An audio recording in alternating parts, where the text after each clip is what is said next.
Eh bien, bonjour à tous. Vous êtes à la bonne place. Vous êtes à l'atelier Enseigner et apprendre avec l'IA.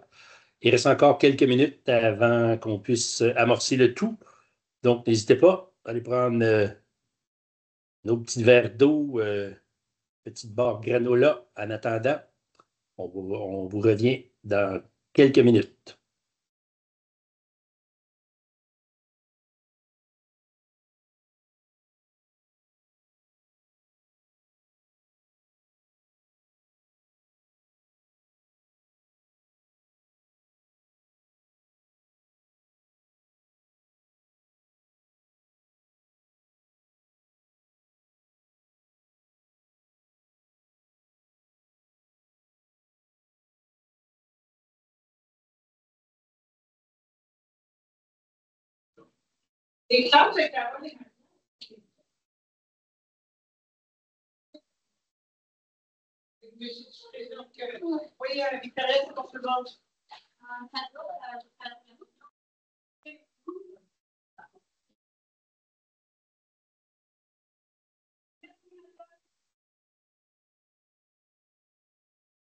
Merci, Madame Dernier, bonne journée, Madame.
Eh bien, bonjour, il est 11 heures, vous êtes à la bonne place, vous êtes à l'atelier Enseigner et apprendre avec l'IA.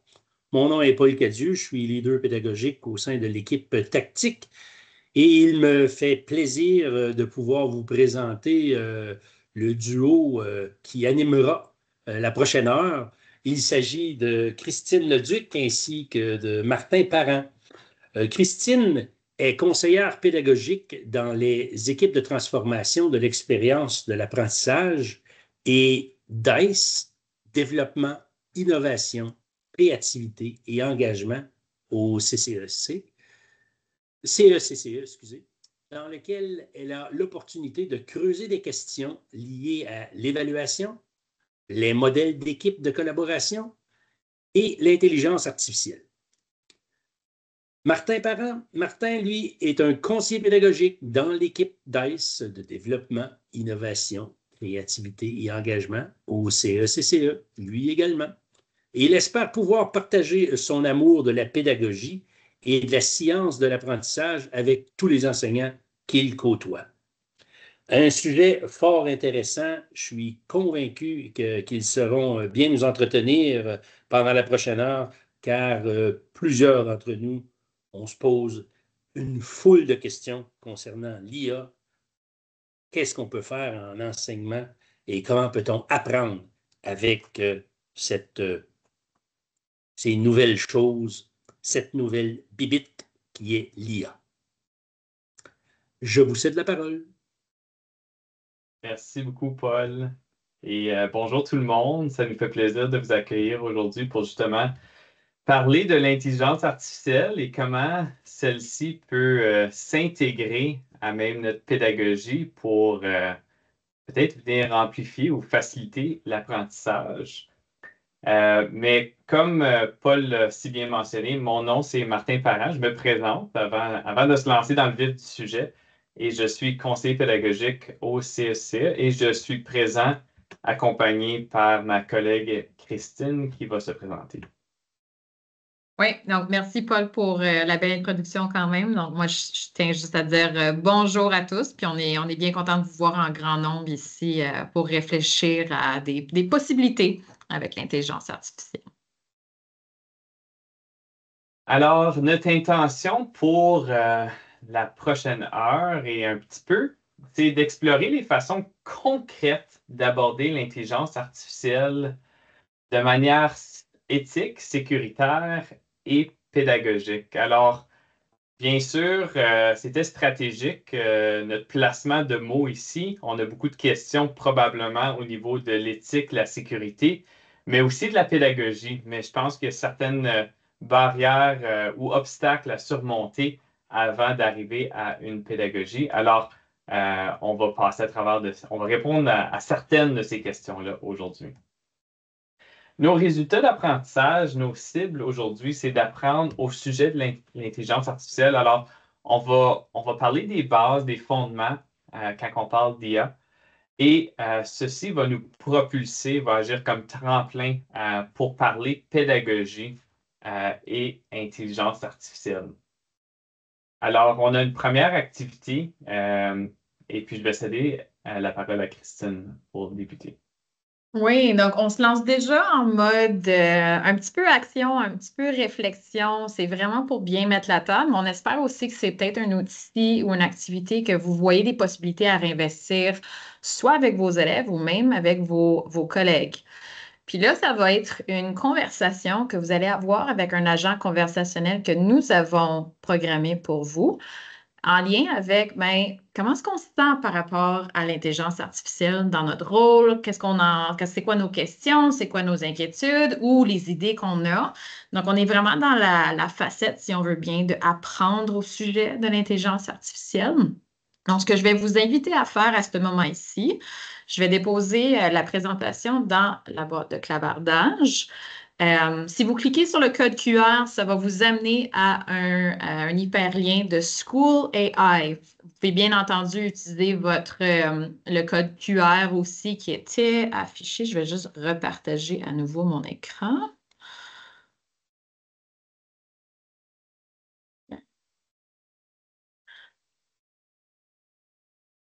Et ce qu'on va vous inviter à faire, c'est, là, ça va vous demander de mettre votre nom. Vous pouvez mettre uniquement vos initiales ou votre prénom. Puis vous allez voir que vous allez embarquer dans une conversation avec un agent conversationnel. On va vous donner quelques minutes juste pour avoir quelques interactions. Donc, on va vous poser une question, vous y répondez de votre côté. Puis ensuite, on va revenir ensemble. Je vais vous montrer qu'est-ce que moi je vois de mon côté avec les conversations que vous avez avec l'agent conversationnel.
peut-être environ une autre minute pour l'interaction avec l'agent conversationnel avant que je vous montre ce que moi je vois de mon côté pendant que vous avez cette conversation.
OK.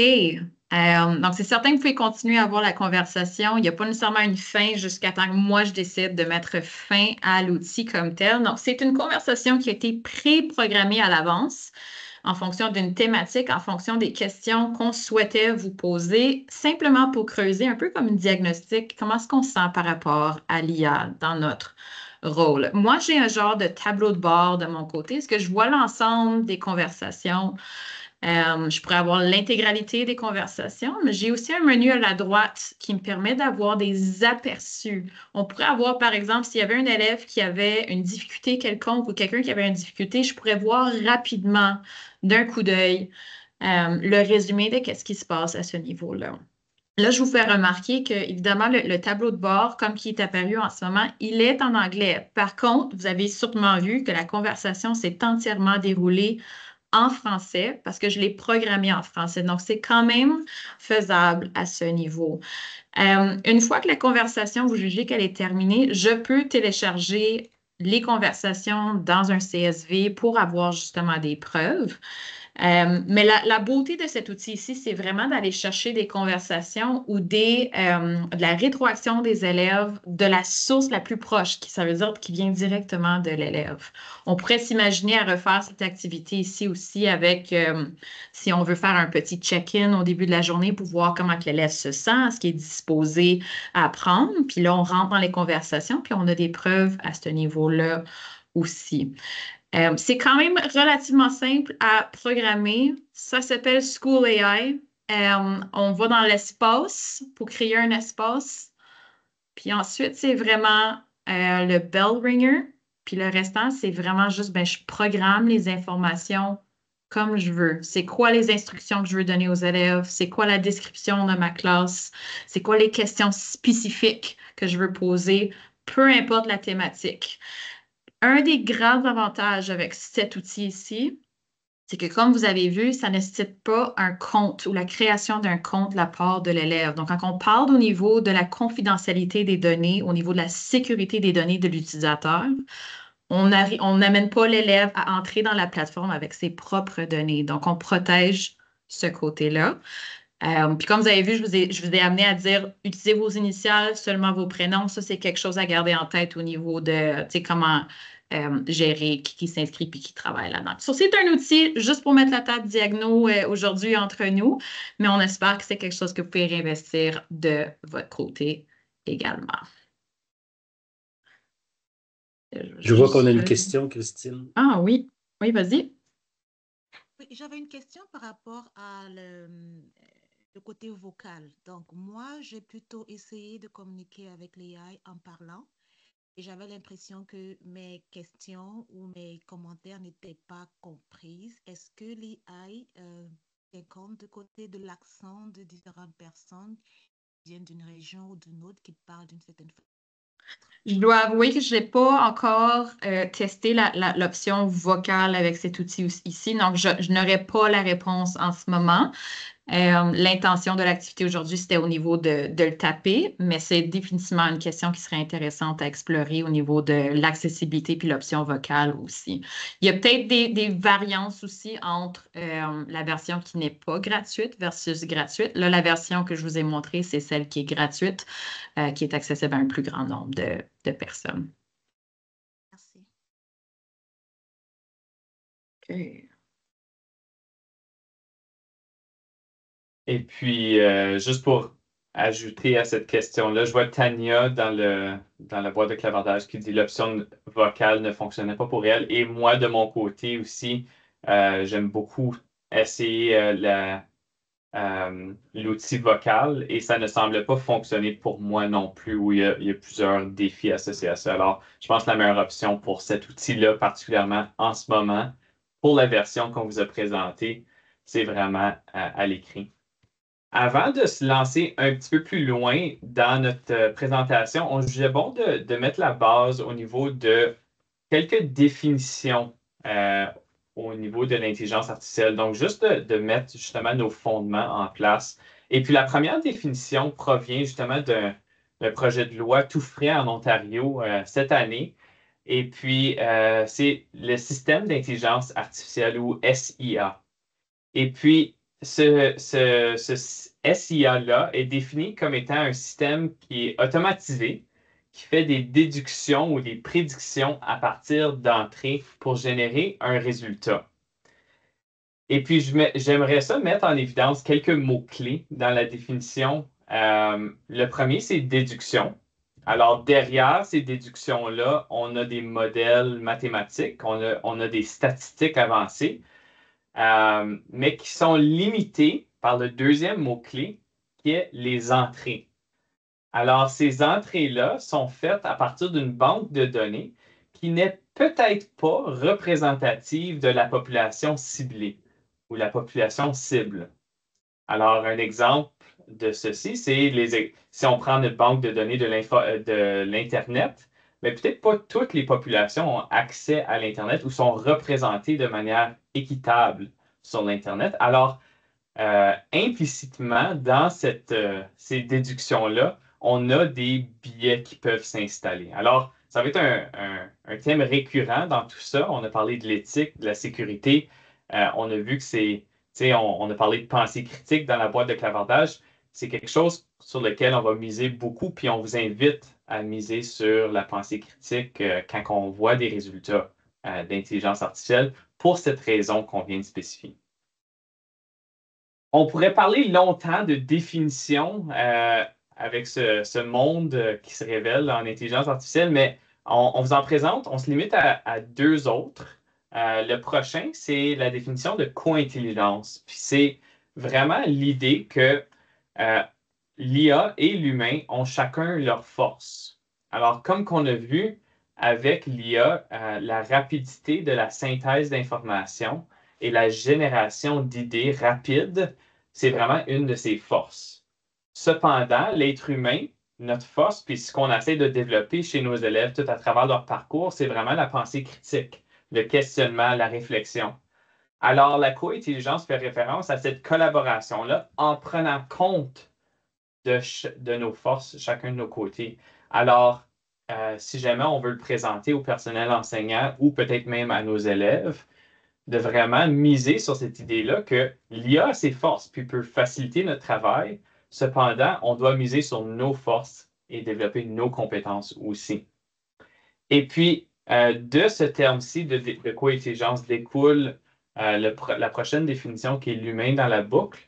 Et c'est l'idée d'avoir toujours un humain qui interagit avec l'intelligence artificielle, qui révise le travail de l'intelligence artificielle, qui évalue, qui fait preuve de pensée critique aussi par rapport aux résultats générés par les SIA. Alors, ces deux termes-là vont revenir souvent dans notre présentation. Merci, Martin. Donc, l'idée aujourd'hui, c'est d'explorer plus concrètement des avenues possibles en pédagogie de manière sécuritaire, de manière éthique, d'utiliser justement les SIA.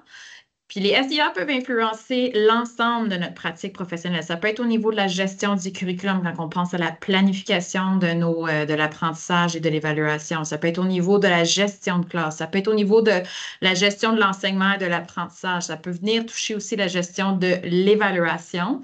Et notre intention, Martin et moi, aujourd'hui, c'est de vous montrer 2 outils possibles qui peuvent venir nous appuyer dans notre rôle en tant qu'enseignant ou en tant que professionnel de l'éducation pour travailler la gestion de curriculum, la gestion de classe, la gestion de l'enseignement, l'apprentissage et la gestion de l'évaluation. Donc, on va commencer par définir juste rapidement c'est quoi ces 4 piliers. Puis après ça, mais peut-être juste à garder en tête l'élément clé quand on parle de l'IA à ce niveau-là. Donc, quand on va parler de gestion de curriculum, on s'entend vraiment par la planification de l'apprentissage et de l'évaluation, comme je l'ai mentionné précédemment. Mais dans ce contexte ici, avec l'IA, il y a quelqu'un qui l'a mentionné dans la boîte de clavardage et je l'ai aussi vu avec la conversation dans School AI, l'importance de la pensée critique pour maintenir l'intégrité de nos processus d'apprentissage et d'évaluation. Donc, c'est un concept à garder en tête quand on réfléchit à notre planification, puis qu'on gère, puis qu'on travaille à partir de nos programmes cadres. Si on va au niveau de la gestion de l'évaluation, la prochaine diapo. Donc là, on parle vraiment de nos mécanismes pour la collecte et l'interprétation des preuves d'apprentissage. Mais quand on parle de l'intelligence artificielle et l'évaluation, on a d'autres questions qui viennent à l'esprit. Il y a des considérations à prendre en lien avec la clarté et la validité. Surtout ces 2 éléments-là. Donc, ça vient jouer dans l'intention de notre évaluation, ça vient jouer dans la validité des preuves qu'on veut recueillir. Donc, c'est d'où l'importance de recueillir des preuves d'apprentissage tout au long d'un processus d'apprentissage et d'évaluation pour assurer une meilleure clarté et validité de notre processus comme tel.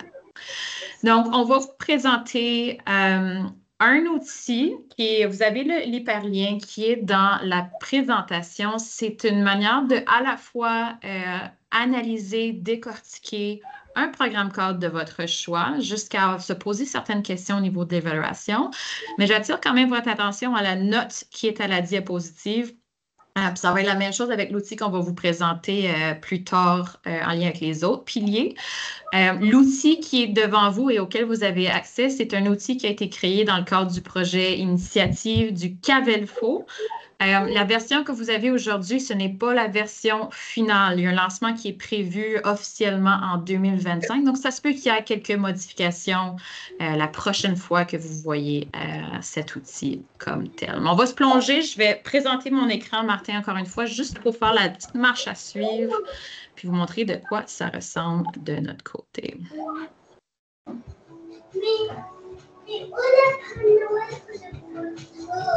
Puis là, il y a un micro allumé. OK, c'est bon. Donc, comme j'ai dit, c'est un outil parmi d'autres qui a été créé pour le Cavelfo. Ici, c'est vraiment l'idée de travailler au niveau de la clarté de l'enseignement puis d'aller plonger dans un programme cadre pour augmenter notre efficacité. Donc, c'est vraiment du point de vue de l'enseignant et non de l'élève dans ce cas ici. Puis quand on parle de pouvoir bien comprendre un programme cadre, on parle d'aller comprendre nos attentes, nos contenus d'apprentissage, d'être capable d'élaborer des résultats d'apprentissage, des critères, des intentions pédagogiques. Donc, c'est un outil qui offre une démarche avec un agent conversationnel comme ChatGPT, comme Claude ou d'autres outils pour justement élaborer ces différentes étapes-là. Dans l'outil, vous avez aussi juste quelques petites définitions de qu'est-ce qu'on s'entend par résultats d'apprentissage, nos critères d'évaluation aux intentions, juste pour s'assurer qu'on harmonise la compréhension avant la démarche. Puis là, vous avez l'exemple comme tel qui montre les différentes étapes. Là, je souligne vraiment bel et bien que c'est un exemple d'une démarche qui nous permet de prendre un programme cadre et le décortiquer, le décoder jusqu'à nous amener à des exemples de preuves d'apprentissage qui sont pas tant qu'on pourrait recueillir en tant qu'enseignant dans notre salle de classe. Donc, si on suit la démarche proposée, il y a toujours un exemple de c'est quoi cette étape-là avec un exemple d'une requête qu'on peut déposer puis avoir lancée avec ChatGPT, par exemple. Donc, si je prends l'exemple qui est là, mais je vais écrire à ChatGPT, mais je suis enseignante au secondaire, je vais analyser le curriculum de l'Ontario pour le cours de civisme et citoyenneté 2022. Je vais te fournir le document PDF du programme cadre et ensuite, je te fournirai les détails dont j'ai besoin. Je lance ça, je valide qu'il a compris. Puis là, je me dis, ben, c'est important de m'assurer que l'agent conversationnel avec qui j'interagis comprend bel et bien le programme cadre que je suis en train de lui donner. Puis ça, c'est un critère très important quand on entre en interaction avec un agent conversationnel ou une IA. Il faut avoir une certaine connaissance du contenu qui va être généré pour pouvoir être critique par rapport à ce qui va être créé par l'agent conversationnel. Donc, je lui lance des questions un peu comme un petit test pour m'assurer, est-ce que tu as bel et bien lu le programme cadre que je viens de te remettre? Puis c'est des questions de sorte de, est-ce qu'il y a des attentes qui semblent être plus importantes? Est-ce que je dois passer plus de temps ou aller plus en profondeur avec tel contenu, telle attente? Y a-t-il un ordre qui serait plus logique? Est-ce que je devrais commencer par tel domaine ou telles attentes? Là, c'est juste voir qu'est-ce qu'il me suggère. Puis ça va me permettre d'aller vers ensuite mes concepts et mes compétences essentielles. Donc, encore une fois, vous avez un peu qu'est-ce qu'on essaie de faire ici avec un exemple d'une requête. Donc, j'amène l'agent conversationnel à me dire, mais dresse-moi une liste de concepts et de compétences essentielles à développer auprès de l'élève. Et je lui donne des exemples de, ben, les compétences, tu vas avoir des indices avec les compétences en te fiant aux verbes d'action dans les attentes. Les concepts enseignés, tu vas avoir des indices en regardant les noms dans les attentes, par exemple. Ça me permet d'aller jusqu'à mes résultats d'apprentissage. Puis en élaborant les résultats d'apprentissage, ça va me permettre ensuite d'aller vers mes critères d'évaluation et ensuite vers mes preuves d'apprentissage potentielles. Donc, encore une fois, c'est un exemple d'une démarche avec un agent conversationnel où on interagit, on pose une question, on donne un exemple pour pouvoir générer, entre autres, une planification éventuelle, autant au niveau de notre séquence d'enseignement que même le processus d'évaluation. Dans l'outil aussi, vous avez deux autres petits trucs qui sont là. J'attire votre attention au premier, puis après ça, Martin, on va pouvoir retourner dans la présentation. C'est possible aussi, avec l'exemple qui est ici, de demander à l'agent conversationnel d'organiser les informations en fonction de nos compétences de la grille d'évaluation de l'Ontario. Donc, on peut assurer encore une plus grande clarté, une meilleure organisation de l'information avec différentes actions qu'on va lui demander de faire. Donc, c'est un outil qui vous permet d'avoir un peu un aperçu d'une démarche, d'une séquence de comment est-ce qu'on peut prendre un programme cadre de plusieurs pages et de l'épurer pour avoir un sens pour nous. Je vais arrêter le partage, Martin, pour qu'on puisse retourner à la présentation. Vous avez aussi dans la diapo, juste avant ça, Martin, je vais juste faire une petite mention rapide. Donc, s'il y en a qui veulent encore creuser encore un peu plus loin au niveau de l'évaluation et même aller jusqu'à la création d'une grille d'évaluation, vous avez une piste d'approfondissement. Donc, vous pouvez commencer avec l'outil, les parties qui vous parlent un petit peu plus. Mais vous avez un document ici qui vous offre des exemples de requêtes qui mènent jusqu'à la création d'une grille d'évaluation conforme à la grille d'évaluation de l'Ontario. Donc, à ce point-ci, on va vous lancer dans un temps d'exploration de l'outil ou même du document d'exemple de requête. Donc, on vous invite vraiment à ouvrir un agent conversationnel de votre choix, ChatGPT, Claude, un autre. Mais l'intention d'exploration qu'on vous donne, et on va revenir ensemble pour pouvoir se plonger sur cette question puis voir qu'est-ce qui vous vient à l'esprit. C'est dans quelle mesure un agent conversationnel peut-il être au service de la clarté de l'enseignement? Puis là, pour s'assurer qu'on est tous sur la même piste, clarté de l'enseignement, on va parler vraiment de 3 grandes questions que l'élève peut se poser ou que l'enseignant peut se poser et répondre aussi. Donc, Martin, tu peux mettre les 3 questions qui vont apparaître. Donc, qu'est-ce que j'apprends aujourd'hui ou qu'est-ce que mes élèves vont apprendre aujourd'hui? Pourquoi est-ce que j'apprends cela ou pourquoi est-ce que mes élèves doivent apprendre ça? Puis finalement, comment serais-je que j'ai bien appris? Comment je vais savoir que mes élèves ont appris? Donc, 3 grandes questions guides. On vous donne un petit peu de temps, 10 minutes, Martin, c'est bon pour ça?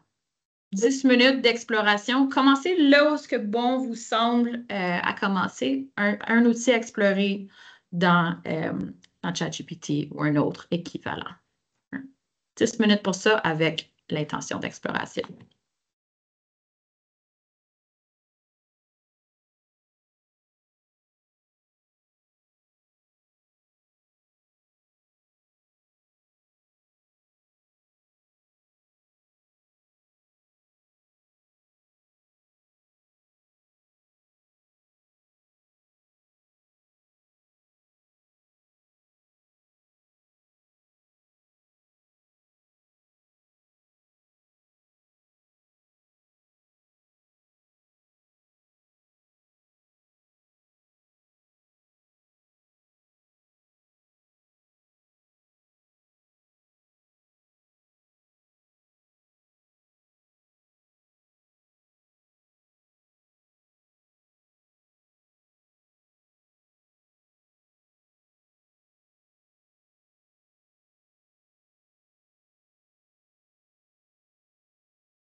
Donc, environ 3 minutes pour l'exploration avant qu'on revienne ensemble pour discuter de la question qu'on avait posée comme intention d'exploration.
On revient ensemble dans peut-être 30 secondes.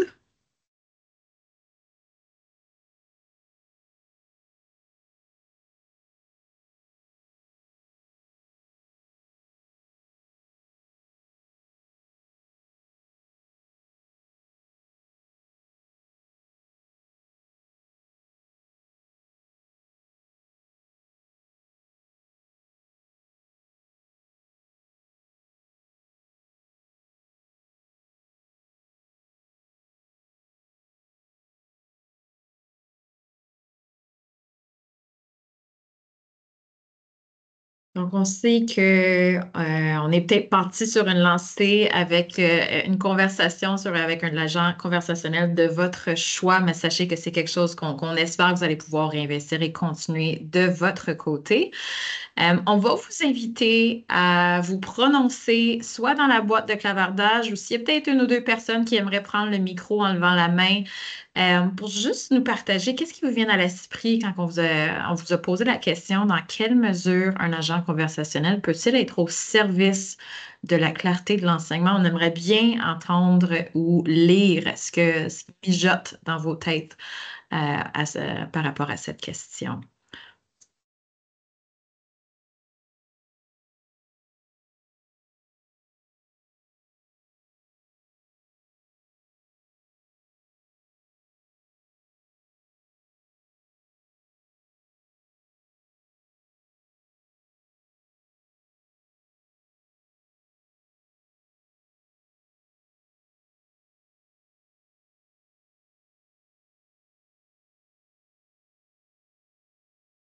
Et moi, je vais me lancer.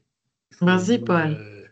Je vais juste vous dire, les modèles que vous avez fournis, je pense, nous aident à mieux aiguiller nos requêtes.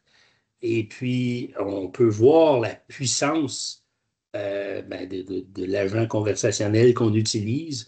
Souvent, quand les requêtes sont bien établies, sont bien dirigées, et c'est ce que tu disais, ce que vous disiez, ni plus ni moins, c'est le point d'entrée. Si on a un bon point d'entrée, ben, on peut avoir de bons résultats. En tout cas, moi, j'ai suivi un peu votre démarche, là, le modèle, puis j'ai été assez impressionné. pour les réponses rapides.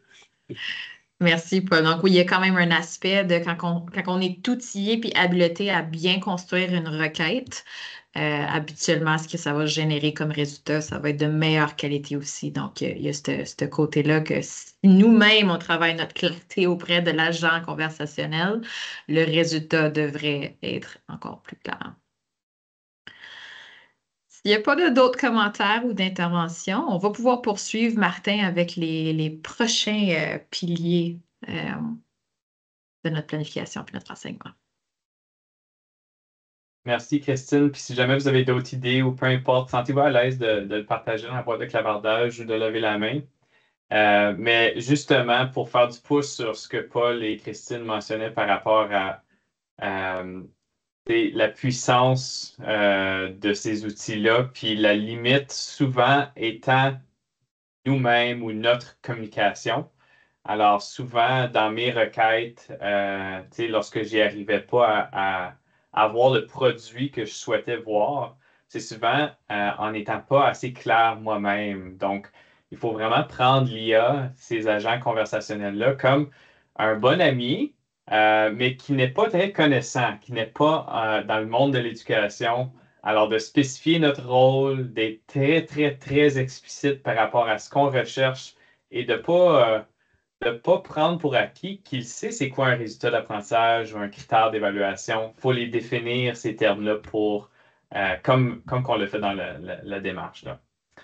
Alors, justement, on avait une question dans la boîte de clavardage, la gestion de classe, comment faire, comment est-ce que l'IA peut nous appuyer en gestion de classe? Mais on définit évidemment la gestion de classe comme étant le bon déroulement sécuritaire sain de notre salle de classe qui est renforcé par des liens affectifs qui sont tissés entre les élèves et l'enseignant, afin de favoriser l'engagement puis la motivation. Et puis, une des notes, en contexte d'intelligence artificielle, une des notes importantes, c'est malgré le fait que ça peut être tentant avec certains outils ou peut-être même qu'on voit peut-être certaines opportunités à remplacer, on peut penser peut-être, on va remplacer l'enseignant dans ce lien affectif-là avec les élèves. En fait, c'est impossible avec l'intelligence artificielle. Ce n'est pas quelque chose que l'IA peut faire pour nous en tant que professionnels. Alors, ça ne peut pas répondre aux besoins socio-affectifs. Cependant, si on se réfère à notre concept de co-intelligence, on est des êtres qui sont relationnels. Alors, de tisser des liens, c'est une de nos forces. Cependant, on entend souvent que, dans la salle de classe, ça peut être difficile en termes de temps. On a des contraintes de temps. Alors, l'IA peut venir accélérer ce processus-là pour faciliter notre gestion de classe. Alors, peut-être que c'est recueillir des informations sur nos élèves, comme en utilisant une plateforme comme School AI, comme on l'a fait avec vous, en termes d'évaluation de diagnostic. Ça peut être dans une matière en particulier, mais ça pourrait aussi être comme un check-in socio-émotionnel pour vraiment pister l'état socio-affectif de nos élèves en entrant dans la salle de classe. Mais ça pourrait aussi nous permettre de différencier notre pédagogie aussi pour mieux répondre aux besoins de nos élèves et accélérer tous les processus qui sont en lien avec ça. Alors, c'est peut-être pas un lien direct avec la gestion de classe, mais de manière indirecte, on peut venir l'utiliser pour ceci. Et le prochain, c'est la gestion de l'enseignement et de l'apprentissage. Et puis, quand on parle de gestion de l'enseignement et de l'apprentissage, on parle de vraiment l'organisation pour provoquer ou permettre un apprentissage profond et durable chez nos élèves. Mais une note importante quand on est dans le contexte d'intelligence artificielle et qu'on parle pédagogie, c'est que malgré le fait que ça peut être très tentant de tout de suite demander à l'IA d'élaborer des présentations pour nous ou pour nos élèves ou de synthétiser des informations, pour interagir avec l'intelligence artificielle, c'est nécessaire de développer les compétences de base de nos élèves. Alors, on l'a déjà mentionné, pour nous autres, souvent la limite, c'est nous-mêmes ou notre communication. Et c'est la même chose pour les élèves. Alors, si les élèves n'ont pas des bases en communication, toutes les compétences transférables, en pensée critique, l'interaction avec un agent conversationnel ou peut-être les résultats d'un agent conversationnel, ça devient très difficile et ce n'est pas suggéré en contexte d'intelligence artificielle. Alors, on mise vraiment sur l'importance du développement de ces compétences de base-là. Mais sans plus tarder, on va se lancer dans un deuxième outil. Et puis, c'est un outil qui provient justement du même projet, l'initiative du Cavilfo. Alors, il risque d'avoir des modifications à cet outil-ci qui est prévu comme pour un lancement en 2025. Mais je vais vous avez accès, si vous cliquez sur l'image de l'IA au service de la différenciation pédagogique, mais je vais vous en faire une petite démonstration. Et ensuite, on va se donner un temps d'exploration avec une question qui va guider notre exploration. Alors, je vais ouvrir l'outil. Alors, ce que vous voyez devant vous, c'est vraiment les 4 axes de la différenciation pédagogique. On a les différencier selon les contenus, les processus, l'environnement et les productions. Et si jamais on veut avoir une définition de ce type de différenciation pédagogique-là, on peut tout simplement cliquer sur l'image et on a la définition qui provient du ministère de l'Éducation de l'Ontario. Mais on peut aussi cliquer sur les titres pour voir comment est-ce qu'on peut différencier notre pédagogie, par exemple, selon les contenus. Et ça nous amène à une page comme ceci, où est-ce qu'on a 2 façons de différencier notre pédagogie selon les contenus. Et ce qu'on note ici, en fait, sur l'image, sur la page, c'est que la différenciation pédagogique part tout le temps d'une intention pédagogique. Alors, on doit avoir une intention d'utilisation de l'IA. On ne veut pas juste l'utiliser pour l'utiliser à cause que c'est un jouet qui est attirant. On veut avoir de la substance, on veut avoir une direction pour notre utilisation. Alors, on donne 2 intentions pédagogiques ici qui sont assez générales, qui pourraient englober plusieurs choses. Mais la première, c'est d'engager davantage les élèves et de garder tous les élèves dans leur zone proximale de développement en les faisant vivre des activités par échelon, chose que peut-être on connaît déjà au niveau de la différenciation pédagogique, mais en utilisant l'IA conversationnelle pour nous aider à élaborer ces activités par échelon-là. On a une deuxième activité, mais on va cliquer sur la première pour juste l'explorer ensemble, puis ensuite, je vais vous donner un temps libre si jamais vous voulez explorer toutes les autres. Alors, pour différencier les contenus et d'avoir l'intention pédagogique d'engager nos élèves et de garder tous les élèves dans leur zone proximale de développement, on propose une activité selon 3 étapes. La première, c'est de savoir, premièrement, où sont rendus nos élèves, alors pister le progrès de nos élèves. Et la deuxième, c'est ensuite d'utiliser l'intelligence artificielle pour élaborer des activités par échelon. Puis si jamais on veut une définition de c'est quoi des activités par échelon, on l'a ici. Mais on peut aussi cliquer sur un exemple de requête. Alors, on a une requête générale ici, et puis ensuite, on a un exemple précis, puis cet exemple-ci est en 5e année en études sociales, histoire et géographie, et vous allez voir que tous les exemples sont à différents niveaux, tant à l'élémentaire qu'au secondaire, dans différentes matières aussi, alors on a essayé de toucher à une diversité de contextes. Alors, quand on parle de la requête, on situe notre rôle. On est une personne enseignante, on enseigne tel niveau, telle matière, et on souhaite créer des activités différenciées en fonction de la compréhension de nos élèves. Alors, on demande à l'IA de créer 3 tâches distinctes avec cet apprentissage essentiel-là. Alors, on insère un apprentissage essentiel.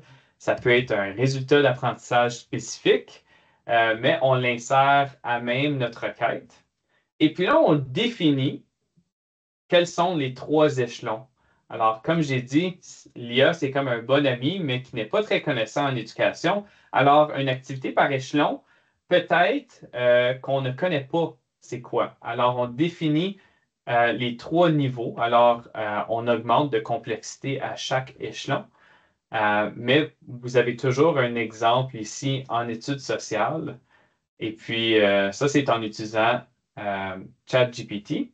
Et on ne va pas voir euh, le résultat offert par ChatGPT, mais dans le fond, on parle d'une tâche au niveau avancé d'organisation d'un débat, puis on a même les instructions pour l'enseignant et les ressources. Au niveau intermédiaire, on a la rédaction d'un article de journal sur un sujet spécifique en études sociales. Et puis, au niveau débutant, on a la création d'une affiche simple. Alors, on a les instructions pour chacun de ces échelons-là. Alors, voilà un exemple de ce qu'on pourrait faire en différenciation pédagogique en utilisant l'IA. Mais je vais vous donner un temps d'exploration et puis une question pour guider notre exploration. Alors, la voici. Quelles sont les opportunités et les risques liés à l'utilisation d'un agent conversationnel, comme par exemple ChatGPT, pour différencier sa pédagogie? Alors, avec cette question-là en tête, on va peut-être se donner 7-8 minutes pour aller explorer l'outil. Je vous invite à aller naviguer les différentes facettes de la différenciation pédagogique. Et si jamais vous avez des questions, des constats, des réflexions par la suite, on va les accueillir. Alors, bonne exploration.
peut-être une dernière minute pour terminer notre exploration.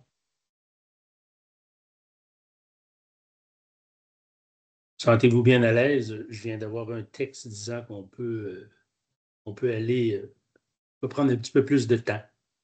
On aura accès selon votre rythme, naturellement. D'accord. Oui, la présentation est censée être 75 minutes, c'est ce qu'on s'est fait dire.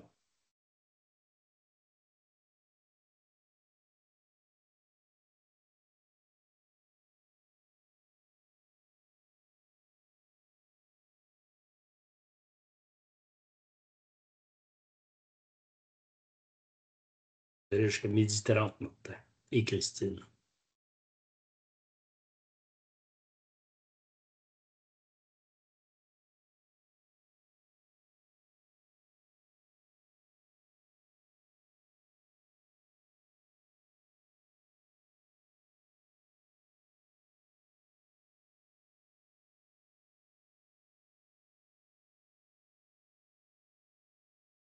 C'est un dernier 30 secondes pour terminer notre exploration et de commencer déjà notre réflexion par rapport à peut-être des choses qui nous ont surpris, des constats, mais aussi une réflexion par rapport aux risques et aux opportunités liées à l'utilisation d'un agent conversationnel pour la différenciation pédagogique. Alors, on vous inviterait à participer dans la boîte de clavardage ou en levant votre main. On va se donner un autre 30 secondes.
OK.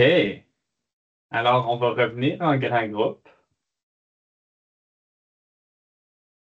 Alors, on est curieux de vous entendre ou de vous lire. Quelles sont vos impressions après cette navigation-là, cette exploration-là? Y a-t-il des nouvelles approches qui vous apparaissent comme étant intéressantes? Y a-t-il des risques peut-être qui vous apparaissent en utilisant ces outils-là?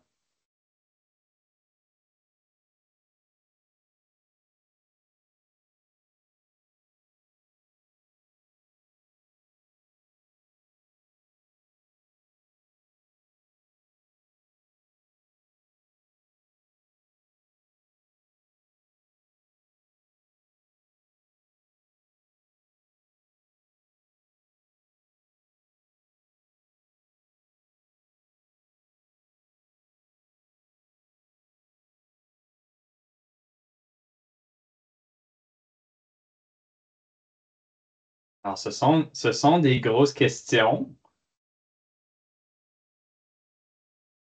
Mais je peux peut-être parler de mon expérience dans tout ça quand j'ai eu la tâche d'élaborer cette activité-là au niveau de la différenciation pédagogique. Ça m'a vraiment forcé, puisque en utilisant l'intelligence artificielle, ça nous demande, mais ça l'accélère certains processus. Alors, justement, lorsqu'on doit réfléchir à des activités par échelon, ou si on veut différencier un texte, par exemple pour nos élèves qui sont ALF ou nos élèves apprenant de la langue, ou si on veut différencier un texte par rapport aux intérêts de nos élèves, ou si on veut faire des centres d'apprentissage, peu importe notre intention, c'est tellement rapide comme processus qu'on doit très rapidement arriver à une réflexion critique par rapport à notre intention pédagogique. Alors, pour moi, ça a été vraiment un des grands constats dans mon exploration, dans mon élaboration, c'est que l'intention pédagogique, avant de me lancer, ça va devenir très clair très rapidement si je n'ai pas d'intention pédagogique. Alors, il faut vraiment bien se situer par rapport à c'est quoi notre intention avec nos élèves. Alors, je vois des réponses qui découlent. Peut-être que j'ai été impatient dans mon attente, mais je vais aller voir certaines de ces réponses-là. Alors, on parle effectivement de CUA, de conception universelle de l'apprentissage. Alors, rendre tous les apprentissages accessibles pour tous au niveau de l'engagement, au niveau de justement l'expression et la façon de communiquer notre information aussi. Alors, ça nous donne beaucoup plus d'outils. On pourrait même demander à l'IA de nous générer des images pour représenter ce qu'on essaie de dire aux élèves. Puis ça peut le faire très rapidement. Au niveau de l'engagement, effectivement, l'engagement est partout là-dedans. Alors, on peut vraiment aller différencier le contenu de ce qu'on essaie d'enseigner aux élèves pour toucher à tous les intérêts et les besoins de nos élèves. Mais comme Béatrice le mentionne dans la boîte de clavardage, l'esprit critique, la co-intelligence est super importante ici à cause que l'IA va nous générer des informations qui sont peut-être fausses, va peut-être nous générer des informations qui ne sont pas exactement ce qu'on recherchait. Mais la force, c'est vraiment dans le processus itératif, donc de reposer plus de questions à l'IA pour vraiment pousser la réflexion de l'IA et vraiment peaufiner ce que nous autres, on essaie de rechercher. Et on peut toujours demander à l'IA de nous donner de la rétroaction par rapport à notre clarté de notre communication dans nos requêtes pour peaufiner nos requêtes. Alors, c'est vraiment au service de nos compétences transférables ici aussi. Alors, je suis en train de lire toutes les... On voit DeFit, qui est un autre outil en intelligence artificielle, la co-intelligence, l'IA comme partenaire, effectivement.